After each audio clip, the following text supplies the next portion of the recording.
안녕하세요. 향기로운 주식 여행의 급시호입니다. 이번 글은 주식을 잘하기 위해서 변동성에 대해서 이야기를 해볼게요. 개인 투자자들이 변동성을 이해하고 있으면 좋습니다. 공포지수라고 알려진 빅스 지수를 통해서 설명을 드릴게요. 참고로 VIX 지수는 발러틸러티 인덱스의 약자입니다.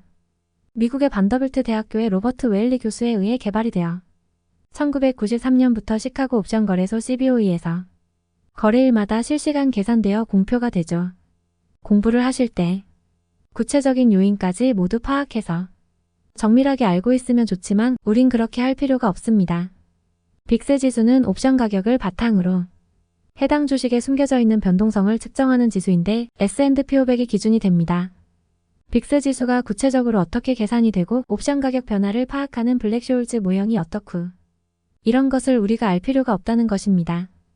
쉽게 말해 S&P 500 지수 옵션의 향후 30일간의 변동성을 나타낸 지표라고 이해를 하시고 계시면 좋습니다.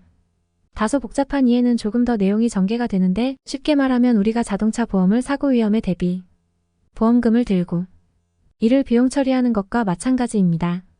보험회사는 다수의 가입자들로부터 보험금을 받고 사고 난 차량에 한해서 보험금을 지급하죠. 그래도 보험사는 성장을 합니다. 옵션 시장에도 가격을 제시하는 유동성 공급자가 있습니다. 일정 부분 가격 제시에 대한 프리미엄을 받고요. 이런 부분까지는 이해를 하지 않으셔도 좋습니다. 어떤 일을 할 때는 보편적인 일에서 특수한 일로 나아가는 것이 좋기는 합니다. 하지만 공부를 할 때는 그 근본적인 원리를 깨우치지 않아도 빅스 지수의 핵심적인 내용만 알면 더 도움이 되는 경우가 있습니다. 우리가 지금 이야기하고 있는 핵심은 변동성입니다. 시장의 변동성이 커질 때 어떻게 되고 시장의 변동성이 작아질 때 어떻게 되느냐의 문제이고 이를 구체적으로 알 수 있는 지표가 바로 빅스 지수라는 것입니다. 변동성을 측정해주는 지표이기 때문에 그렇습니다. 즉 변동성이 높아진다는 것은 변동성의 폭이 커지기 때문에 예측이 힘들게 되죠.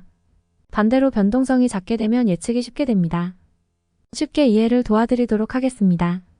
예를 들어드리면 우리나라의 개별 종목은 상한가가 플러스 마이너스 30%입니다.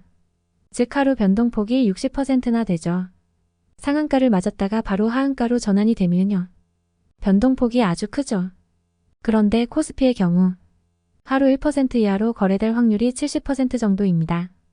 개별 종목을 한다는 것은 변동성을 키우는 것이고 시장 거래를 한다는 것은 변동성을 줄이는 것입니다.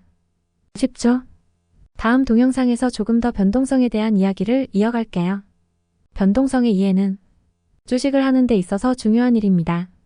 향후 이 변동성을 어떻게 활용해서 주식의 위험을 해지할 수 있는지 자세하게 설명을 드리도록 하겠습니다. 급시호의 주식 여행은 언제나 향기롭습니다.